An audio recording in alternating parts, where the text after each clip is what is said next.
सोनल, बोला. मला mango milkshake बनवून दे. द्या, बनवते. नमस्कार, सोनल्स किचनमध्ये पुन्हा एकदा तुमचं खूप खूप मनापासून स्वागत आहे. तर आज मी तुम्हाला मँगो मिल्कशेक बनवून दाखवणार आहे.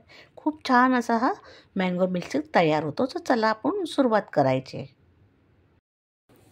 एक मी हापूस आंबा घेतलेला आहे, तो कापून घ्यायचा आहे आपल्याला.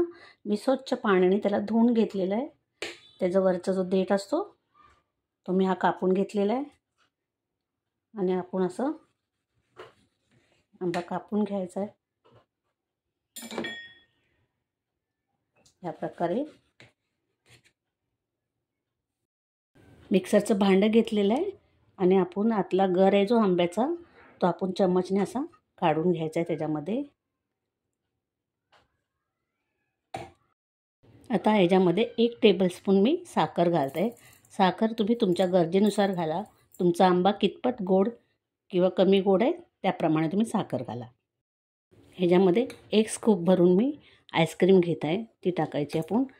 आईस्क्रीम तुम्ही कोणतीही वापरू शकता. माझ्याकडे ही मिल्क ड्रायफ्रूटवाली आईस्क्रीम होती, ती टाकत आहे. अर्धा कप मी दूध घालत आहे. दूध मी गरम केल्यानंतर फ्रीजमध्ये थंड करायला ठेवलं होतं, तर हे फ्रीजमधलं थंड दूध आहे. आता आपण हे मिक्सरला सगळं एकजीव करून घ्यायचं आहे. तर हे मिक्सरला मी सगळं फिरून घेते.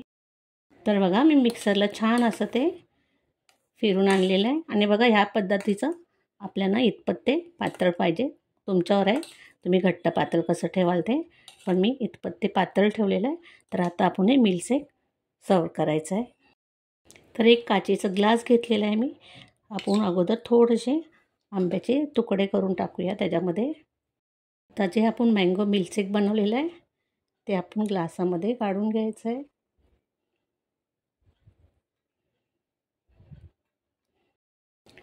थोडीशी आपण याच्यावरती आईस्क्रीम घालूया.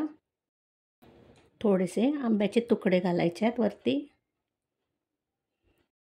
थोडेसे वरती ड्रायफ्रूट ठेवायचे आपण. तुमच्या आवडीनुसार तुम्ही कोणतेही ड्रायफ्रूट ठेवू शकता. हो, घ्या mango milkshake. Thank you very much.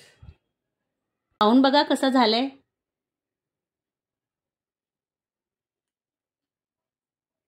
आता हे मिस्टर माझे टेस्ट करत आहेत मँगो मिल्कशेकचं. Very nice.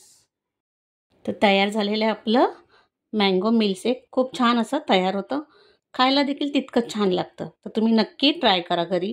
आणि कसं झालं तुमचं ते मला नक्की कमेंट बॉक्समध्ये सांगा. आणि मी कसं बनवलं मँगो मिल्कशेक ते देखील मला कमेंट बॉक्समध्ये सांगा. आणि तुम्ही माझ्या ज्या चॅनलवर नवीन असाल तर माझ्या चॅनलला सबस्क्राईब करा, लाईक करा, शेअर करा, बेल आयकॉन क्लिक करा. त्याच्यामुळे तुम्हाला माझ्या नवीन रेसिपीचे अपडेट मिळत राहील. धन्यवाद.